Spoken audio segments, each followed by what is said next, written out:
You did a great 4-part series about the events leading up to Glenn Youngkin's victory in Loudoun County. I think it kind of predicted a lot of what went on in Ron DeSantis's 2022 midterm performance. In both cases, there were enormous swings toward the GOP in Democratic counties. In both cases, debates over CRT and gender theory in the public schools played a key role. And in both cases, the press labeled the results as evidence of white supremacy, even though people of color were a huge factor in both places and were absolutely decisive in Virginia, as you illustrated in the story. Now, you are the only reporter I saw really go behind those white supremacist headlines and explain what actually happened there. And I think, correct me if I'm wrong, I didn't see you circulate a lot, even in the alternative media when you dropped those articles. I think maybe the tide is turning a little bit now. I think maybe even a lot of people in our space were afraid to talk about your thesis on there. So I really want that to get out there, because I think even our viewers, because it wasn't, unless you read that series, I don't think you heard this reporting. I don't think you heard the case that you made. Can you explain a little bit about what actually happened in the Youngkin election and what it might say about the political landscape? Yeah.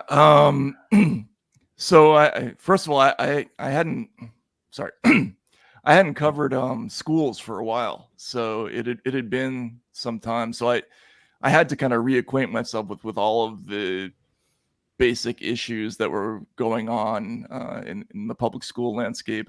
And I had read all these Washington Post stories that were telling me that this was a phony, ginned up right-wing conspiracy theory about critical race theory being taught in schools. And I thought, well, I mean, if that's true, I want to see what it is. And so I went down there and the first thing I learned is that the issue is like, 180 degrees in the opposite direction. It starts out because there's a large Indian and South Asian immigrant community in Loudoun County. It's largely people who came over and were coders for the government in the 90s, and it's their kids who are in public school. Right.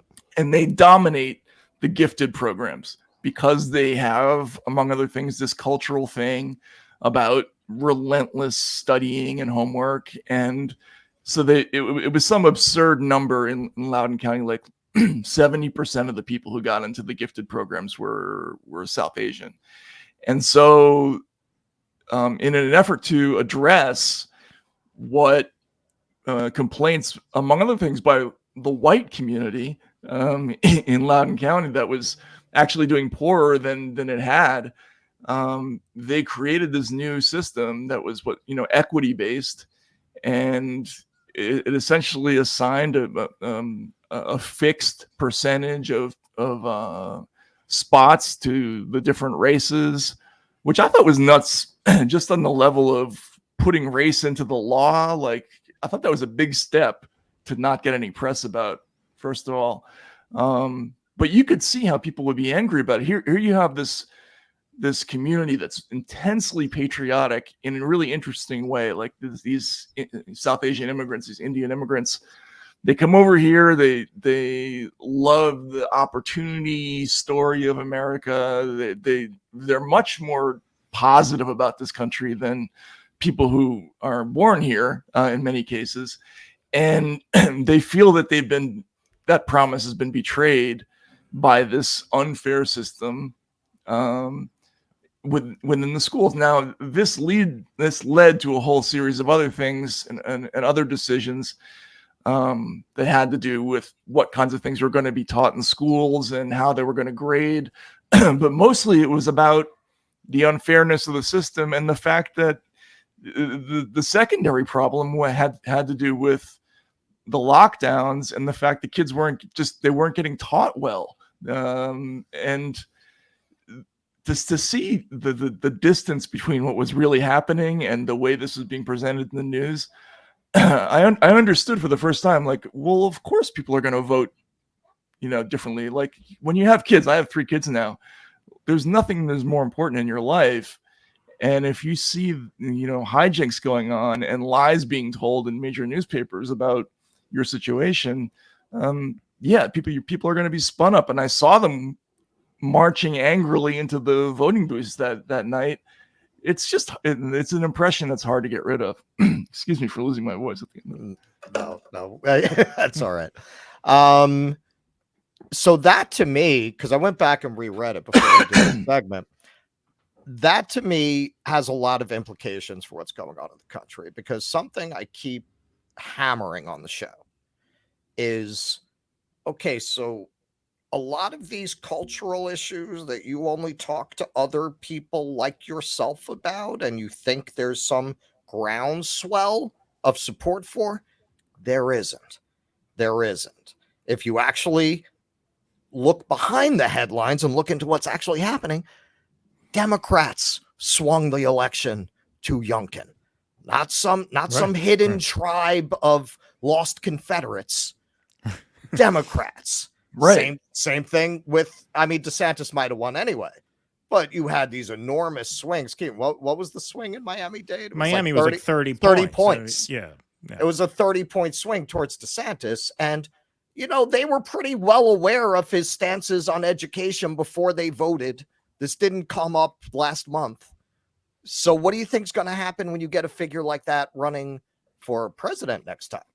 Do you think they're going to lose? Well, again, the Democrats have always relied upon their massive advantage in the education issue to to compete in the suburbs, to compete with the people they used to call security moms or soccer moms, right? They had a 29-point advantage on education when Barack Obama got elected the first time. That's down in the single digits now. In some places, it's like a wash. And if they lose that, if people start widely disapproving of sort of new theories that are being introduced to education, especially this idea that we're going to change the way we do admissions, like this whole thing with